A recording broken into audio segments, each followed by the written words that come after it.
सात दलीय सत्ता गठबन्धन गठबन्धन भएको एक महिनामै सुदूरपश्चिम सरकार परिवर्तन।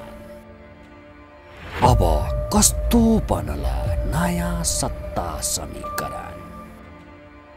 दबावमा प्रधानमन्त्री प्रचण्ड।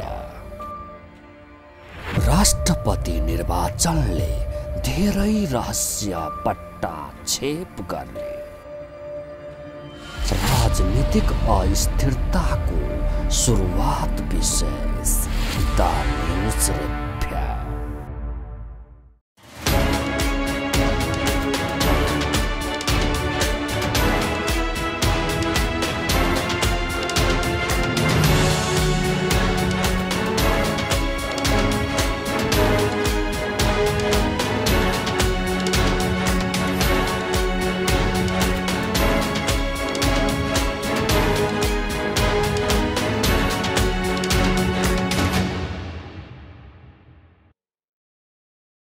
नमस्कार, खास न्यूजको बहुकोणीय चिरफार गर्ने कार्यक्रम द न्यूज रिभ्यूको आजको अङ्कमा स्वागत छ।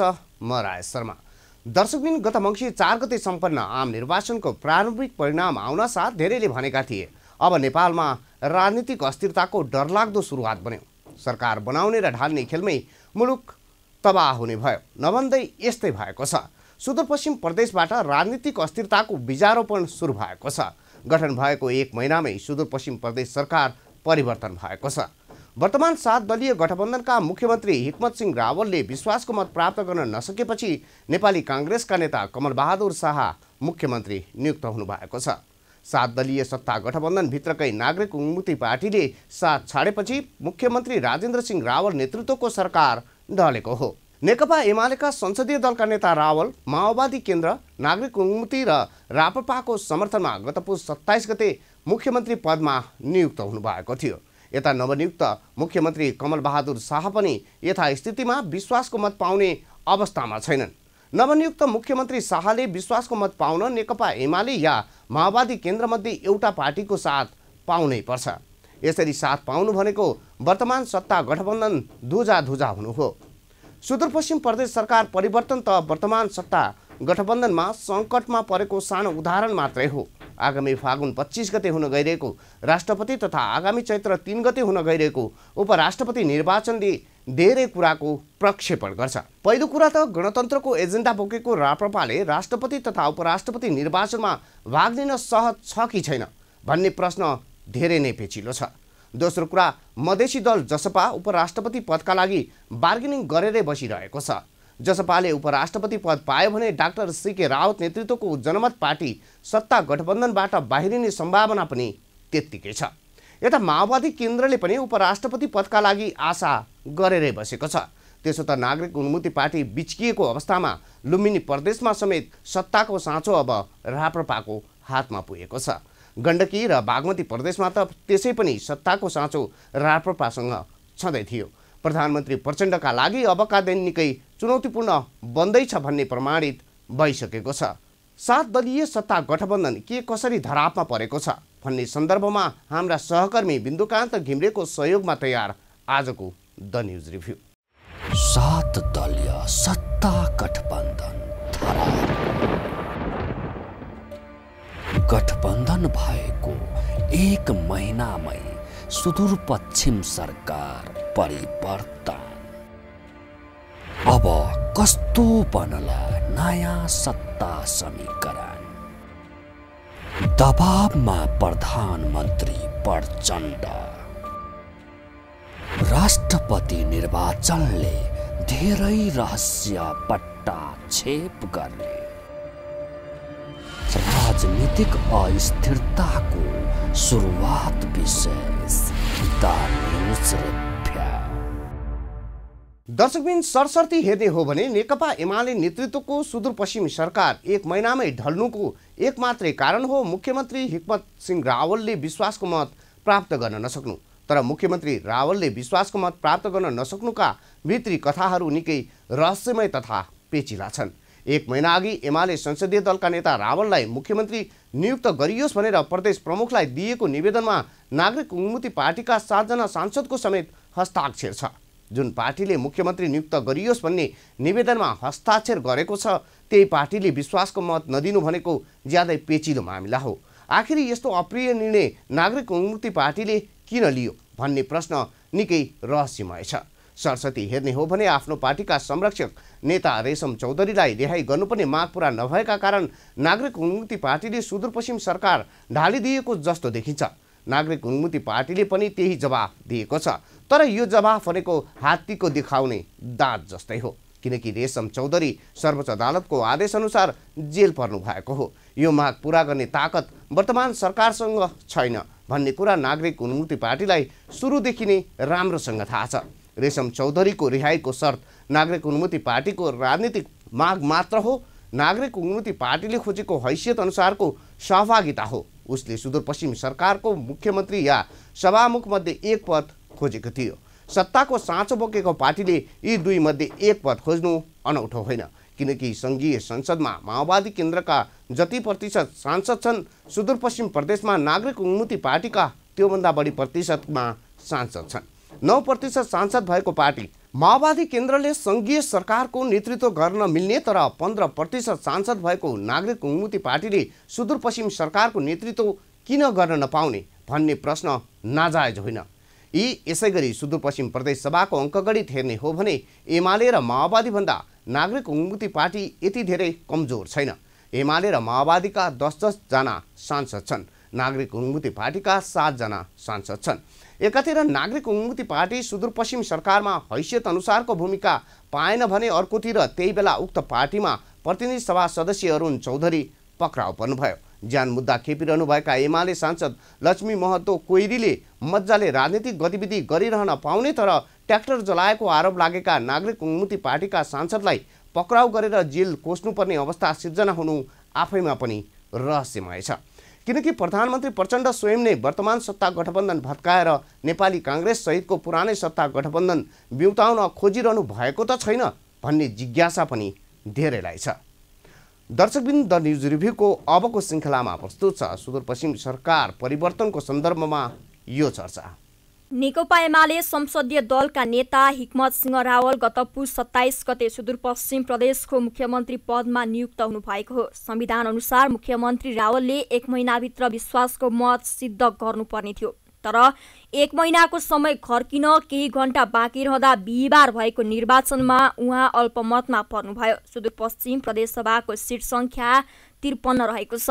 प्रदेशसभामा बहुमत सिद्ध गर्न 27 मत आवश्यक पर्छ। सुदूरपश्चिम प्रदेशसभामा नेपाली कङ्ग्रेसका 19, नेकपा माओवादी केन्द्रका 11, नेकपा एमालेका 10, नागरिक उन्मुक्ति पार्टीका 7 र एकीकृत समाजवादीका 4 जना सांसदहरू हुनुहुन्छ। यसैगरी राप्रपा र स्वतन्त्र सांसद 1-1 जना हुनुहुन्छ। गत पुस 27 गते माओवादीका 11, एमालेका 10, नागरिक उन्मुक्ति पार्टीका 7 र राप्रपाका 1 गरी 29 सांसदको समर्थन जुटाएर एमालेका हिक्मत सिंह कार्की मुख्यमन्त्री बन्नुभएको थियो। तर बिहिबार भएको मतदानमा नागरिक उन्मुक्ति पार्टीले बहिष्कार गरेपछि मुख्यमन्त्री रावलले 22 मत मात्रै प्राप्त गर्नुभयो। 5 मत नपुगेकाले उहाँ ढल्नुभयो। मुख्यमन्त्री रावल ढलेपछि बिहिबार बेलुका प्रदेश प्रमुख देवराज जोशीले संसदको सबैभन्दा ठूलो दलको संसदीय दलका नेताका हैसियतले नेपाली कङ्ग्रेसका कमल बहादुर शाहलाई मुख्यमन्त्री नियुक्त गर्नुभएको छ। 7 दलीय सत्ता गठबन्धन गठबन्धन भएको 1 महिनामै सुदूरपश्चिम सरकार परिवर्तन।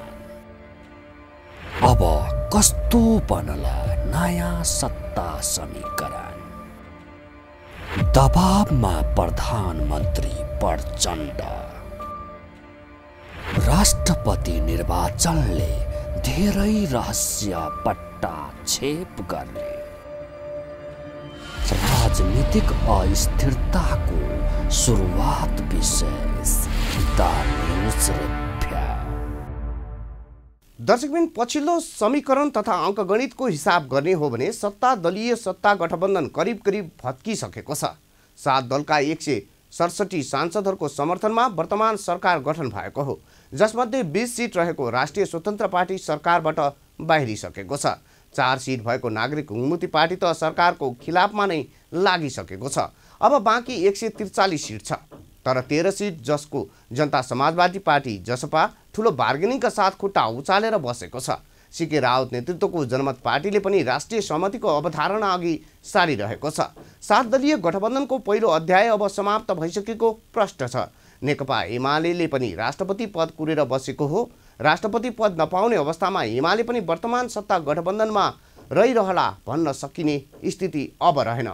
राप्रपाले राष्ट्रपति पदमा निर्वाचन भाग लिएन भने एमालेको उम्मेदवारले राष्ट्रपति निर्वाचन जित्ने सम्भावना करिब समाप्त हुन्छ। यता राष्ट्रिय स्वतन्त्र पार्टी पनि एमालेका उम्मेदवारलाई राष्ट्रपति पदमा पुर्याउनुको औचित्य आफ्ना मतदाता बीच साबित गर्न सहज छैन, किनकि राष्ट्रिय स्वतन्त्र पार्टी अहिले सत्तामा छैन। राप्रपाले राष्ट्रपतिको निर्वाचनमा भाग नलिने अवस्थामा एमालेका उम्मेदवारलाई बोक्नु भनेको प्रधानमन्त्री प्रचण्डका लागि पनि ज्यादै खतरापूर्ण हुन सक्छ। दर्शकबिन द न्युज रिभ्यूको अबको श्रृङ्खलामा प्रस्तुत छ राष्ट्रपति तथा उपराष्ट्रपति निर्वाचनमा राष्ट्रिय प्रजातन्त्र पार्टी तथा राष्ट्रिय स्वतन्त्र पार्टीलाई के कस्तो अप्ठ्यारो पर्दैछ त भन्ने सन्दर्भको यो चर्चा। राजसंस्था पुनर्बहालीको एजेन्डा बोकेर जनतासँग भोट लिएको पार्टी हो। त्यसमा पनि राप्रपाका वर्तमान अध्यक्ष राजेन्द्र लिङदेन अझ चर्को राजावादी हुनुहुन्छ। तत्कालीन अध्यक्ष कमल थापाले राजसंस्था पुनर्बहालीको अभियानमा ठोस काम गर्न नसकेको एजेन्डा अघि सारेर राजेन्द्र लिङदेनले राप्रपाको अध्यक्ष पदमा चुनाव जित्नु भएको हो। राष्ट्रपति तथा उपराष्ट्रपतिको निर्वाचनमा भाग लिनु भनेको राजसंस्था उन्मूलनमा सहभागी बन्नु हो। राष्ट्रपति र उपराष्ट्रपति पद भनेका राजसंस्थाको विकल्पमा खडा गरिएको पद हुन्। सजिलो भाषामा भन्ने हो भने राष्ट्रपति र उपराष्ट्रपति पद भनेका गणतन्त्रका प्रतीक हुन्। गणतन्त्र भनेको नै राजाको ठाउँमा राष्ट्रपति रहने व्यवस्था हो। जुन पार्टीले राष्ट्रपति निर्वाचनमा भाग लिन्छ त्यो पार्टी राजसंस्थावादी रहनै सक्दैन, किनकि राजा र राष्ट्रपति भनेका एक अर्काका विपरीत पद हुन्। त्यसैले राष्ट्रपति चयनमा भाग लिइसकेपछि राप्रपाले आफूलाई गणतन्त्रवादी पार्टी होइन भने 1% पनि ठाउँ रहँदैन। अर्थात् राष्ट्रपतिको चुनावमा भाग लिइसकेपछि राप्रपाले आफूलाई राजसंस्थावादी पार्टी भन्न मिल्दैन, किनकि जनताले प्रश्न गरिहाल्छन्। जनतालाई पटक पटक झुक्क्याउन सकिन्न। राप्रपाको जग भनेकै गणतन्त्रको विरोध हो। त्यसैले आगामी फागुन 25 गते हुन गइरहेको राष्ट्रपति निर्वाचन र आगामी चैत 3 गते हुन गइरहेको उपराष्ट्रपतिको निर्वाचनमा राप्रपा तटस्थ बस्ने सम्भावना प्रबल छ। राप्रपा तटस्थ बस्न साथ राष्ट्रपति पदमा एमालेका उम्मेदवार निर्वाचित हुने सम्भावना करिब 10% घट्छ। यसैगरी राष्ट्रिय स्वतन्त्र पार्टी रासोपा सरकारबाट बाहिरिसकेको छ। यद्यपि रासोपाका अध्यक्ष रवि लामिछाने एमालेका अध्यक्ष ओलीसँग अहिले पनि प्याकमा हुनुहुन्छ। एमालेकै सहयोग लिएर रासोपाले उपसभामुख पद हात पारेको हो। त्यसैले राष्ट्रपति पदमा आफ्नो उम्मेदवारका पक्षमा रासोपाले भोट हाल्ला भन्ने कुरामा एमाले अध्यक्ष ओली अहिलेसम्म ढुक्क हुनुहुन्छ। तर एमालेसँगको निकटता रासोपाका लागि निकै महँगो साबित हुँदै गएको छ। नेपाली काङ्ग्रेसका नेताहरूको कार्यशैलीबाट बिच्केका गैर कम्युनिस्ट मतदाताहरू नै रासोपाका जनाधार हुन्। रवि लामिछाने एमालेतिर ढल्केको रासोपाका मतदाताहरूले चित बुझाएका छैनन्। मतदाता भड्किने गरी एमालेको पक्षमा लाग्न नहुने दबाव रासोपाभित्र सुरु भएको छ। यदि सत्तामा रहिरहेको भए एमालेका उम्मेदवारलाई भोट हाल्नु रासोपाका लागि बाध्यता हुन सक्थ्यो। राष्ट्रपतिको निर्वाचन अघि रासोपा सत्तामा जाने सम्भावना छैन। रासोपाले गृह मन्त्रालय नपाएको मिडियाका कारण होइन, सत्ताको नेतृत्व गरेको पार्टीले नै गृह मन्त्रालय लिनुपर्ने माओवादी निर्णयका कारण रासोपाले गृह मन्त्रालय नपाएको हो। आफ्नो पार्टी माओवादी केन्द्रको बैठकबाट यो निर्णय प्रधानमन्त्री प्रचण्डले नै गराउनु भएको हो। यसै पनि रवि लामिछानेमाथि एमालेको जनवर्गीय सङ्गठनको कार्यकर्ता बनेको आरोप लागिसकेको छ। त्यसमाथि पनि राष्ट्रपति निर्वाचनमा एमालेको समीकरणमा लाग्नु रासोपालाई सजिलो छैन। 7 दलीय सत्ता गठबन्धन गठबन्धन भएको 1 महिनामै सुदूरपश्चिम सरकार परिवर्तन। अब कस्तो बनला नयाँ सत्ता समीकरण। दबावमा प्रधानमन्त्री प्रचण्ड। राष्ट्रपति निर्वाचनले धेरै रहस्य पट्टाक्षेप गर्ने। राजनीतिक अस्थिरताको सुरुवात विशेष द न्यूज रिभ्यू। निर्वाचन आयोगले आगामी फागुन 25 गते राष्ट्रपतिको निर्वाचन गर्ने घोषणा गरेको छ। गत सोमबार पत्रकार सम्मेलन गरी निर्वाचन आयोगले राष्ट्रपति र उपराष्ट्रपति निर्वाचनको मिति जानकारी गराएको हो। राष्ट्रपतिको निर्वाचनका लागि 10 फागुनमा मतदान नामावली प्रकाशन गर्ने, 10-11 गते दाबी विरोध र उजुरी, 11 र 12 गते निवेदन तथा उजुरी उप छानबिन गर्ने कार्यतालिका बनाइसकेको छ। आयोगले 12 फागुन अन्तिम मतदाता नामावली प्रकाशित गर्ने, 13 गते मनोनयन पत्र दर्ता गर्ने, 13 गते नै उम्मेदवारको सूची प्रकाशन गर्ने, 14 गते उम्मेदवारको विरुद्धमा उजुरी दिने, 14 र 15 गते मनोनयन र उजुरीमा छानबिन गर्ने निर्णय गर्ने जनाएको छ। यस्तै 15 फागुनमा उम्मेदवारको नामावली प्रकाशन गर्ने, 16 गते उम्मेदवारको नाम फिर्ता लिने, 16 गते साँझ नै उम्मेदवारको अन्तिम नामावली प्रकाशित गर्ने, 25 फागुनमा मतदान गर्ने कार्यतालिका उसको छ। यस्तै उपराष्ट्रपतिको निर्वाचन 3 चैत्रमा हुने आयोगले जनाएको छ। उपराष्ट्रपतिको निर्वाचनका लागि मनोनयन पत्र दर्ता 27 फागुनमा हुनेछ। 28 फागुनमा दाबी विरोधको समय दिइसकेको छ। सोही दिन साँझ उम्मेदवारको अन्तिम नामावली प्रकाशन हुनेछ। राष्ट्रपति विद्यादेवी भण्डारीको कार्यकाल आउँदो 28 फागुनमा सकिँदैछ। राष्ट्रपतिको कार्यकाल 4 दिन बाँकी हुँदै निर्वाचन हुन लागेको हो। तर राष्ट्रपतिको निर्वाचनले मुलुकको राजनीतिक समीकरणमा ठुलो उथलपुथल ल्याउने सङ्केत देखिएको छ। एकातिर सत्तादलीय सत्ता गठबन्धनबीच उपराष्ट्रपति कसले पाउने भन्ने कुरा मिल्न सकेको छैन भने अर्कोतिर एमालेलाई राष्ट्रपति दिन नसक्ने निष्कर्षमा माओवादी पुगेको छ।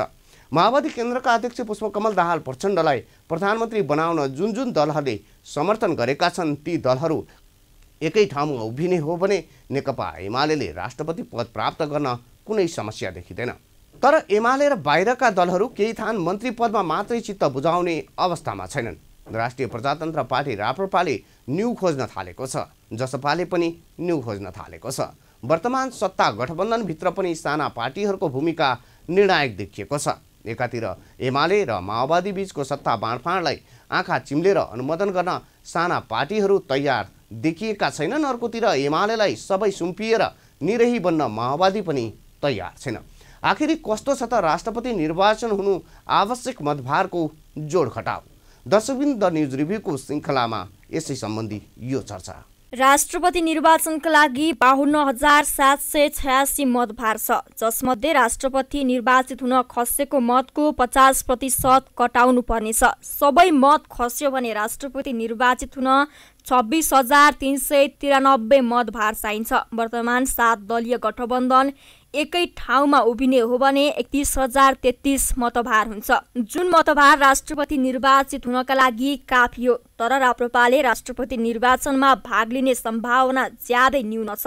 राप्रपाको मतभार 2,450 रहेको छ। उपराष्ट्रपति नपाए जसपाले एमालेलाई साथ नदिने भनिसकेको छ। जसपाको मतभार 2,145 रहेको छ। नागरिक उन्मुक्ति पार्टी त सत्ता गठबन्धनबाट करिब करिब बाहिरिसकेको छ। नागरिक उन्मुक्ति पार्टीको मतभार 813 रहेको छ। सरकारबाट बाहिरिएको राष्ट्रिय स्वतन्त्र पार्टी पनि अब एमालेसँग टाँसिरहन्छ भन्ने छैन। रासपासँग 1,580 मतभार छ। जनमत पार्टीको हकमा पनि सत्ता गठबन्धन ढुक्क हुने अवस्था छैन। जनमत पार्टीले राष्ट्रिय सहमतिको एजेन्डा अघि सारिसकेको छ। जनमत पार्टीसँग 1,242 मतभार रहेको छ। यसरी हेर्दा राष्ट्रपति निर्वाचनका लागि सत्ता गठबन्धनसँग भएको प्रतिबद्ध मतभार भनेको एमालेको 15,141 र माओवादीको 7,649 गरी 22,803 मात्रै रहेको छ। जबकि राप्रपाले भाग नलिँदा पनि राष्ट्रपति पदमा चुनाव जित्न 25,000 मतभार कटाउनु पर्ने हुन्छ। तर विपक्षी गठबन्धन अर्थात् काङ्ग्रेस, एकीकृत समाजवादी, जनमोर्चा र लोकसपासँग पनि 20,067 मात्रै मतभार रहेको छ।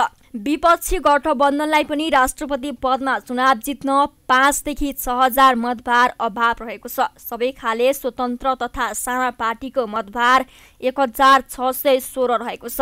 किनकि सत्ता गठबन्धनमा सामेल मध्ये असन्तुष्ट भएका जसपा, जनमत र नागरिक उन्मुक्ति पार्टीको साथ पायो भने मात्रै पनि नेपाली काङ्ग्रेसले राष्ट्रपति पदमा बाजी मार्ने सम्भावना छ। यस्तो अवस्थामा एमालेको उम्मेद्वारलाई साथ दिन पुनर्विचार गर्नुपर्ने निर्णय माओवादी केन्द्रले गरिसकेको छ। तर राष्ट्रपति पदमा एमाले उम्मेद्वारलाई चुनाव हराउन नेपाली काङ्ग्रेसको उम्मेद्वारलाई भोट दिन माओवादी केन्द्रलाई सहज छैन, किनकि माओवादीले यसो गरेमा ठूलो राजनीतिक बेइमानी गरेको ठहर्नेछ।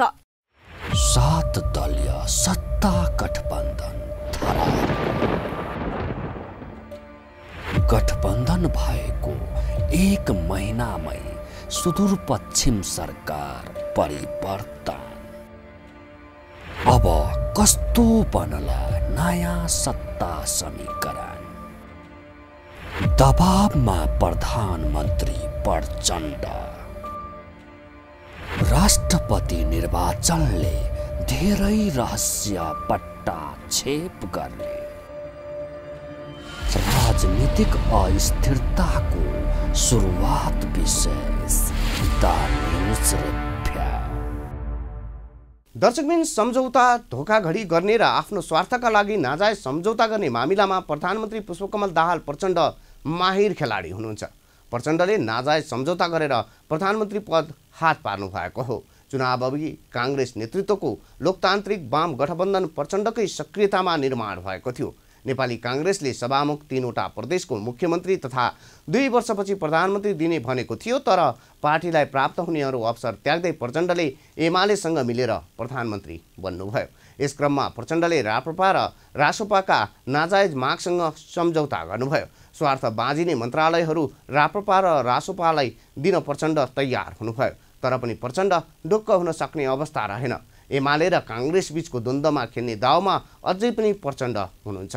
जसरी काङ्ग्रेसको नेतृत्वमा सरकार बन्नुभन्दा माओवादीको नेतृत्व ठिक भन्ने अवस्थामा एमाले पुग्यो, त्यसैगरी एमालेको राष्ट्रपति बन्नुभन्दा माओवादीकै राष्ट्रपति बनोस् भन्ने निष्कर्षमा काङ्ग्रेसलाई पुर्याउने प्रयत्नमा प्रचण्ड हुनुहुन्छ। प्रचण्ड करिब करिब ओली जतिकै माहिर राजनीतिज्ञ खेलाडी पनि हुनुहुन्छ। काङ्ग्रेस र एमाले बीच द्वन्द्व सिर्जना गराएर प्रधानमन्त्री पद हात पारे जस्तै राष्ट्रपति पद पनि हात पार्ने खेलमा प्रचण्ड सफल हुने सम्भावना पनि छ, किनकि जोखिम बिना खेल जितिँदैन। राजनीति भनेको त अझै जोखिमपूर्ण खेल हो, तर प्रचण्डको यो खेलले मुलुकलाई नै जोखिमतर्फ धकेल्ने हो कि भन्ने आशंका सिर्जना भएको छ। हस्त द न्यूज रिभ्यूको आजको प्रसङ्ग यति नै। तपाईँ न्यूज नेपाल टेलिभिजनको प्रसारण युट्युब र फेसबुकमा पनि प्रत्यक्ष हेर्न सक्नुहुनेछ। आजको प्रस्तुतिबाट हामी सबैलाई बिदा दिनुहोस्। हेर्दै रहनुहोला न्यूज नेपाल टेलिभिजन। नमस्कार। 7 दलीय सत्ता गठबन्धन गठबन्धन भएको 1 महिनामै सुदूरपश्चिम सरकार परिवर्तन। अब कस्तो बनला नयाँ सत्ता समीकरण? दबावमा प्रधानमन्त्री प्रचण्ड। राष्ट्रपति निर्वाचनले धेरै रहस्य पट्टाक्षेप गर्ने। राजनीतिक अस्थिरताको सुरुवात विशेष द न्यूज रिभ्यू।